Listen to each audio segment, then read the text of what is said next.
quelques heures entre le pouvoir et une partie de l'opposition. Il y aura bien un report de la présidentielle en RDC, un report conséquent. L'ère Kabila, qui devait s'arrêter en novembre cette année, devrait maintenant s'étendre jusqu'à avril 2018. Reportage TV5 Monde à Kinshasa, Francine Mokoko, commentaire, Ilham Taoufik.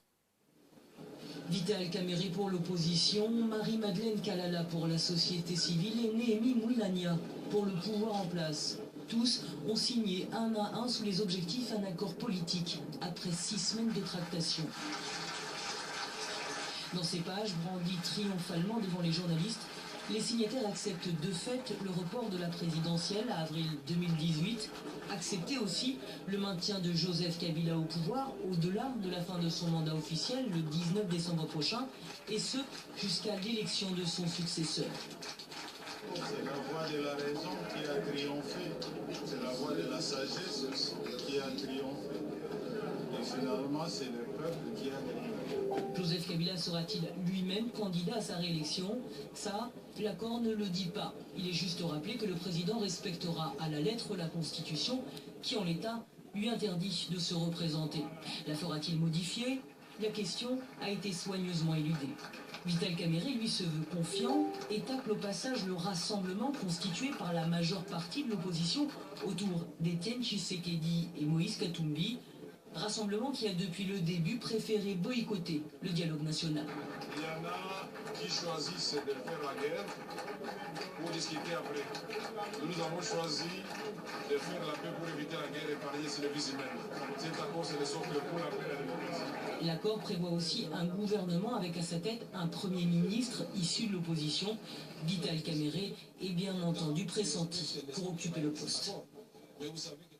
Bonsoir Martin Fayoulou. Bonsoir. Vous êtes un parlementaire opposant au pouvoir Kabila, vous êtes aussi candidat à la présidentielle. Que pensez-vous de cet accord signé il y a quelques heures? Mais écoutez, ce n'est pas un accord qui engage le peuple congolais. Ça, c'est un des stratagèmes de M. Kabila pour demeurer au pouvoir. M. Kabila s'est arrangé avec ses amis, comme Vital Kamerhe, de se séparer à un moment donné pour le récupérer après. Il l'a récupéré. Et M. Kamerhe pense donner un coup de massue à l'opposition. Ce n'est pas vrai. Et M. Kabila doit partir le 19 décembre 2016, au plus tard à 23h59. Pour nous, c'est une fois de plus M. Kabila qui n'a jamais voulu quitter le pouvoir. Et il s'organise. Mais le peuple congolais, c'est lui le souverain primaire et c'est lui qui décide. Et nous disons, qu'advienne que pourra, M. Kabila doit quitter le pouvoir. Quels moyens dont vous disposez pour justement le faire partir? Les moyens, c'est le peuple, les moyens, c'est la Constitution congolaise. La Constitution congolaise est claire dans son article 64 qui dit que tout Congolais a le devoir de faire échec à tout individu ou groupe d'individus qui veut prendre le pouvoir par la force ou qui veut se maintenir au pouvoir en violation de la Constitution. Et c'est ce que M. Kabila et sa famille récomposée vient de faire. Le discours qu'on vient d'entendre, éviter la guerre, ça ne vous parle pas? Mais éviter la guerre, c'est quoi? M. Kamerhe, c'est lui hier qui a dit que M. Kabila doit à tout prix partir. Et aujourd'hui, il change de langage. C'est quoi la guerre? La guerre, c'est violer la Constitution. Et c'est ça qui occasionne la guerre. C'est M. Kabila qui est à la base de tout ça. Donc, pour nous, ce qu'il faut faire, il faut respecter la Constitution. Et c'est pour cela, au niveau du rassemblement, nous avons pris nos positions. Nous avons tenu un conclave et à l'issue de ces conclaves, nous nous sommes prononcés. Et pour cela, qu'est-ce qu'il faut? Il faut un dialogue, un vrai dialogue qui regroupe et les kabylistes et nous. Ils ont leur position. Nous considérons qu'ils ont affûté leurs armes, ils ont des positions. Nous avons nos positions. Ce n'était pas l'occasion, là? Laquelle? Avec un facilitateur corrompu, avec un facilitateur partisan, tout l'argent qui est sorti des caisses de l'État, avec des gens qui ont déjà écrit les scénarios. C'était aussi l'occasion de se faire entendre. Mais non, l'occasion de se faire entendre, c'est qu'il y a un dialogue, selon la résolution 2277 du Conseil de sécurité des Nations Unies. Nous l'avons déclaré à Genève, à Bruxelles. Nous l'avons réitéré lors de toutes nos rencontres et encore dernièrement à l'issue de notre conclave. Un vrai dialogue, ils ont des positions, nous avons des positions. Ce que nous demandons à l'ONU et à l'Union africaine, de nous trouver un facilitateur, un médiateur crédible qui doit nous réunir et pour que nous puissions régler les problèmes de ces pays. M. Kabila vient encore de créer une crise grave. Quand vous lisez la constitution congolaise, qu'est-ce qui est dit au début, à l'exposé des motifs, que pour éviter, ou depuis que la République démocratique du Congo est indépendante, et depuis ces jours-là, le 30 juin 1960, nous connaissons des crises récurrentes. Crises dues à la non-légitimité des dirigeants et des institutions. Et aujourd'hui, M. Kabila vient encore de renforcer cette crise de légitimité. Je peux vous le dire que M. Kabila n'a jamais été élu.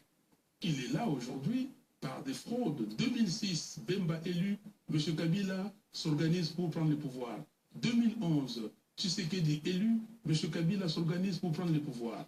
Donc nous disons que cette fois-ci, c'est fini. Alors c'est ce qui va se passer, ce qui va être dit dans cette manif, même si c'est une manif finalement journée morte demain.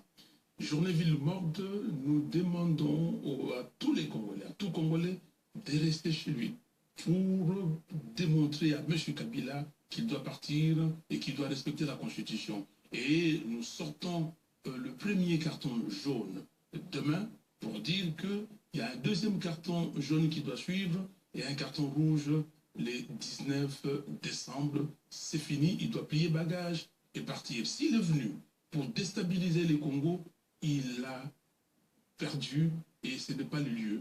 Les Congo n'est pas à déstabiliser aujourd'hui. Vous avez entendu la réaction de la France, elle dit que ce n'est pas une réponse à la crise. Jean-Marc Ayrault, le ministre des Affaires étrangères, suggère finalement au président Kabila d'annoncer qu'il ne se représente pas pour que se dégage une date plus proche pour l'élection présidentielle. C'est donc aussi un peu votre position? Mais c'est le bon sens, c'est la Constitution. Le président de la République est élu au suffrage universel direct pour un mandat de 5 ans, renouvelable une seule fois. Il doit partir, et je crois que tout le monde dit la même chose. C'est depuis longtemps, nous avons dit, que pas des présidences à vie en RDC. Touche pas à mon 220.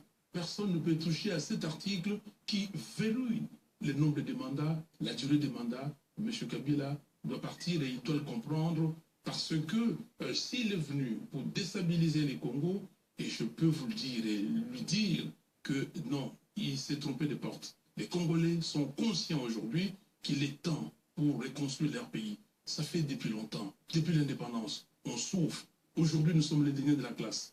L'indice de développement humain, nous sommes le dernier. 2/3 des Congolais vivent en dessous des seuils de pauvreté. 2/3 des Congolais. 80 millions d'habitants, 6 milliards de budget. Est-ce que vous pouvez comprendre ça? C'est le budget d'une université en Occident. Qu'est-ce qu'il faut? M. Kabila ne fait que piller le pays avec ses amis. Et vous avez vu Panama Papers. On ne fait rien.